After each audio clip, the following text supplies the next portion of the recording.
आपकी जो केमिस्ट्री के अंदर जो बेसिक हार्मोन है उस तहरीक का, कि जिसकी बिना के ऊपर आप अचीवमेंट चाह रहे होते हैं, कॉन्क्वेस्ट कहते हैं इसको, लड़की लड़के के ऊपर, लड़का लड़की के ऊपर कॉन्क्वेस्ट चाह रहा होता है। अच्छा। वो अगर शादी से पहले ही आपने अचीव कर लिया है तो आपकी शादी के तबाह होने के काफ़ी सारे आपने इंतजाम पहले से ही कर लिए हुए हैं। अच्छा। शादी के बाद आपको वो हार्मोन दोबारा से वो वाली सेटिस्फेक्शन दे ही नहीं सकता। वो लड़की जिस हार्मोन को रिप्रेजेंट कर रही थी ना, वो सेक्सुअल हार्मोन नहीं है, वो अचीवमेंट का हार्मोन है। तो वो आपका हार्मोन इतना डायलेट कर देती है लड़की या लड़का भी, कि जब आप शादी के बाद वही वाली अचीवमेंट चाहते हैं उससे तो वो मिलती नहीं है, तो आप एकदम बोर्डम का शिकार हो जाते हैं अपनी बीवी से, क्योंकि अब वो वाली गर्लफ्रेंड तो आपको मिल गई ना जो आपको मिलनी थी।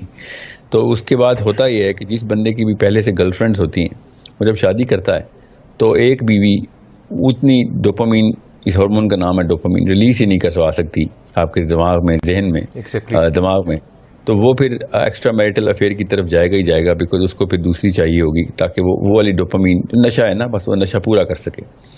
तो ये एक ऐसा विशेष सर्कल है जो कि अब न्यूरोकेमिस्ट्री के थ्रू भी हमें पता चल चुका है कि जितनी ज़्यादा कोर्टशिप करेंगे उतना ही ज़्यादा आपका दिमाग शल हो जाएगा और आप वो वाला रिश्ता निभा ही नहीं सकेंगे, क्योंकि आपके अंदर वो जो रहम अल्लाह ताला ने कहा ना, हमने मियाँ और बीवी के बीच में एक दूसरे के लिए रहम रख दिया, तो वो वाला मामला अब आपका सेटिस्फैक्शन के थ्रेशोल्ड्स को अचीव ही नहीं करेगा। ठीक।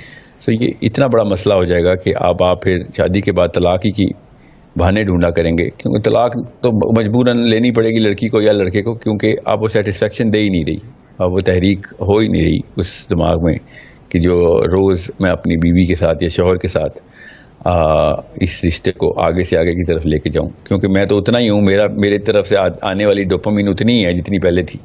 अब मगर तेरा सेंटर ही डायलेट हो गया है, उसको ज़्यादा चाहिए, तो फिर तो यही आप देख रहे हैं। आप साइकोलॉजिस्ट के पास जो मैरिटल काउंसलिंग के पेशेंट्स आते हैं, ये गोरे ओरिएंटेड, वेस्टर्न ओरिएंटेड साइकोलॉजिस्ट के पास, वो उनको फिर प्रिटेंशन की थेरेपी देते हैं कि तुम प्रिटेंड करो कि ये कोई और लड़की है, तुम प्रिटेंड करो कि ये कोई और लड़का है, और इस तरीके से वो डोपामीन को बैलेंस कर रहे होते हैं। अच्छा।